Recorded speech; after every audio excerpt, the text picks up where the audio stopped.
A vida é eterna e conectada além de qualquer separação visível. É nessa direção que a física moderna parece estar apontando. A gente vai usar argumentos científicos para abrir uma brecha de humildade na nossa mente cética, para que a gente possa se abrir para uma experiência onde a verdade se revela além das palavras. Não é a nossa pretensão nem ambição aqui provar a vida eterna intelectualmente, mas mostrar que várias das bases na qual a gente sustentou o nosso ceticismo talvez não sejam tão sólidas assim. Talvez seja a hora da gente se abrir para um outro jeito de ver a realidade. E a gente pode começar a nossa exploração se questionando o que é esse mundo que a gente vê. Ele parece sólido, preenchido, separado. Só que se a gente for ver do que ele realmente é feito, é de um grande vazio, um enorme vazio. Se a gente pegasse todos os corpos humanos na Terra, 7 bilhões, e concentrasse só o que não é espaço vazio, toda a humanidade caberia dentro de uma bolinha de gude. E é claro que a ciência ia tentar estudar do que é feita essa bolinha, nessa pequena parte que parece ser sólida. E ela seria composta de partículas subatômicas. Só que ao estudar essas partículas, a gente começou a perceber que elas não têm uma realidade clara ou características definidas até serem observadas, mensuradas.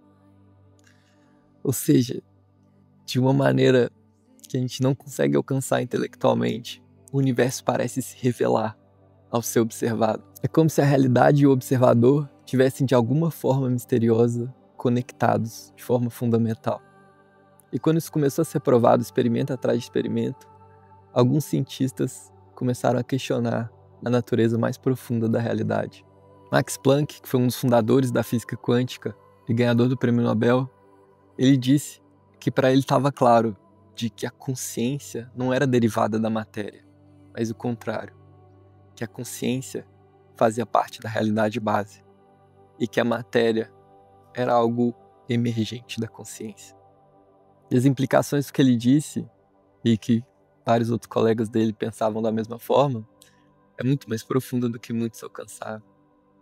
Porque significa que, em última instância, a sua existência não está dentro do cérebro ou uma consequência do cérebro, mas o contrário.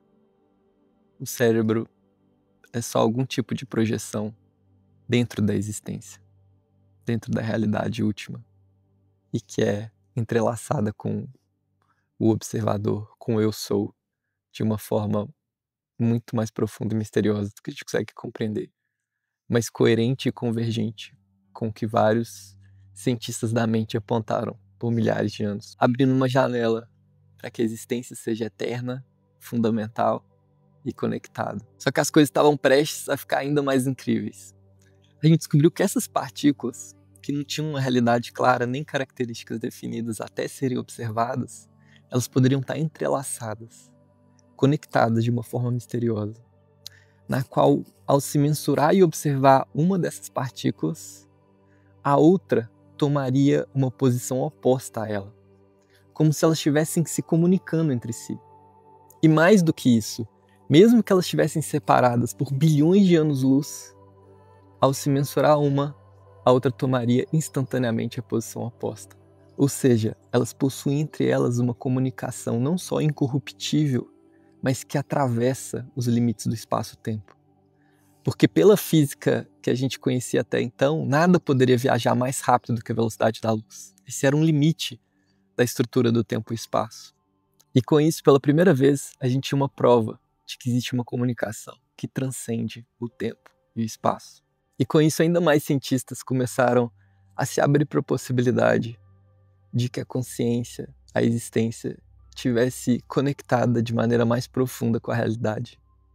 E um deles foi o Roger Penrose, um dos contribuidores das descobertas dos buracos negros, também ganhador do prêmio Nobel, e que começou a desenvolver uma teoria onde a consciência não era um fenômeno computacional no cérebro, mas parte intrínseca no colapso quântico, onde a morte do corpo não seria necessariamente o fim da existência, mas só uma dissolução da consciência no campo quântico.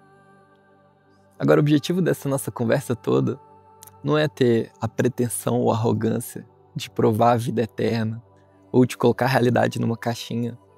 Pelo contrário, é de assumir a humildade, de reconhecer que o que a gente deu como limitações certas para nos aprisionar, para aprisionar os outros, na verdade é só uma fina camada de tinta, bem superficial, de uma realidade muito mais profunda, que está além da nossa compreensão intelectual.